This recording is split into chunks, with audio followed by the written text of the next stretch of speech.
Now, oil prices slipped a little bit today as unrest in the Middle East continues, particularly in Saudi Arabia and Libya. Also, there's the demand for new energy sources that keeps increasing. Well, that has given a boost to North American oil and gas exploration companies and, of course, to their investors. Canadian-based Baytex Energy is one of the companies that has climbed steadily over the past year. And my next guest is its president and chief executive officer, Anthony Marino, here for CEO Sit Down. Great to have you with us. Thanks for joining us on Taking Stock. For those that don't know exactly where Baytex is prospecting and producing, explain a little bit about North Dakota, Saskatchewan, and Alberta, because you've got some areas there where you're doing light oil, heavy oil, and other types of energy. Yeah, we're an oil and gas producer based in Calgary, Alberta. So our operations are primarily in Western Canada. There we produce mainly heavy oil, a great deal of it in Saskatchewan.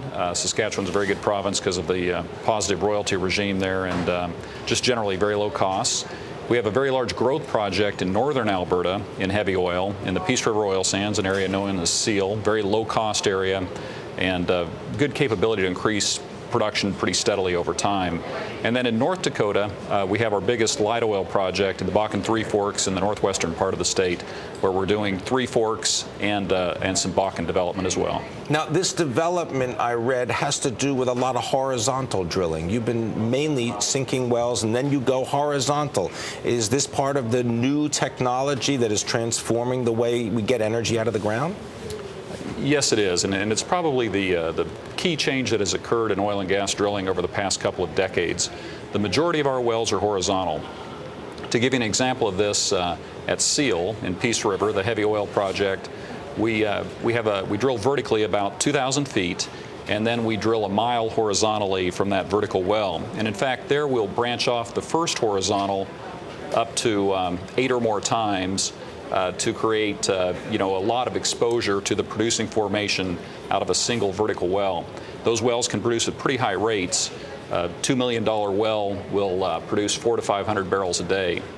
The other type of horizontal production involves hydraulic fracturing, and here, for example, in the Bakken Three Forks in North Dakota, we'll drill vertically to about 8,000 to 8,500 feet, and then horizontally a mile, and then we'll place hydraulic fractures at about 20 or 25 places along that well path. Now, recently, the government of Quebec has placed, I guess, a moratorium on certain types of fracturing that is going on in the region of Quebec.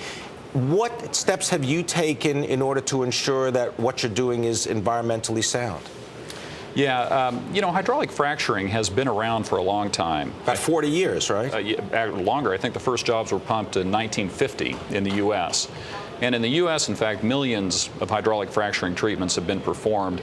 There are really very few instances where any form of pollution has even been, alleged from any of this hydraulic fracturing activity. I think one way that you can verify that hydraulic fracturing isn't going to pose a risk to groundwater is just in the design procedures for the hydraulic fracture treatment. There are design programs that can give you a very good idea of how large this fracture is going to be, and you can make sure that it's not going to have an impact on the environment. Because time is short, I just want to get your thoughts on the price of oil. At the current level, margins must be pretty good for Baytex. Yeah, it has led to an expansion of margins. We're a fairly low-cost producer. It doesn't cost us much to develop our production, and the recent growing tightness in the market has driven up the top line. All right, we're going to have to leave it there, but I want to thank you very much, Anthony Marino, the Chief Executive of Baytex. Please spend some time with us in the future when you're in town. Thank you.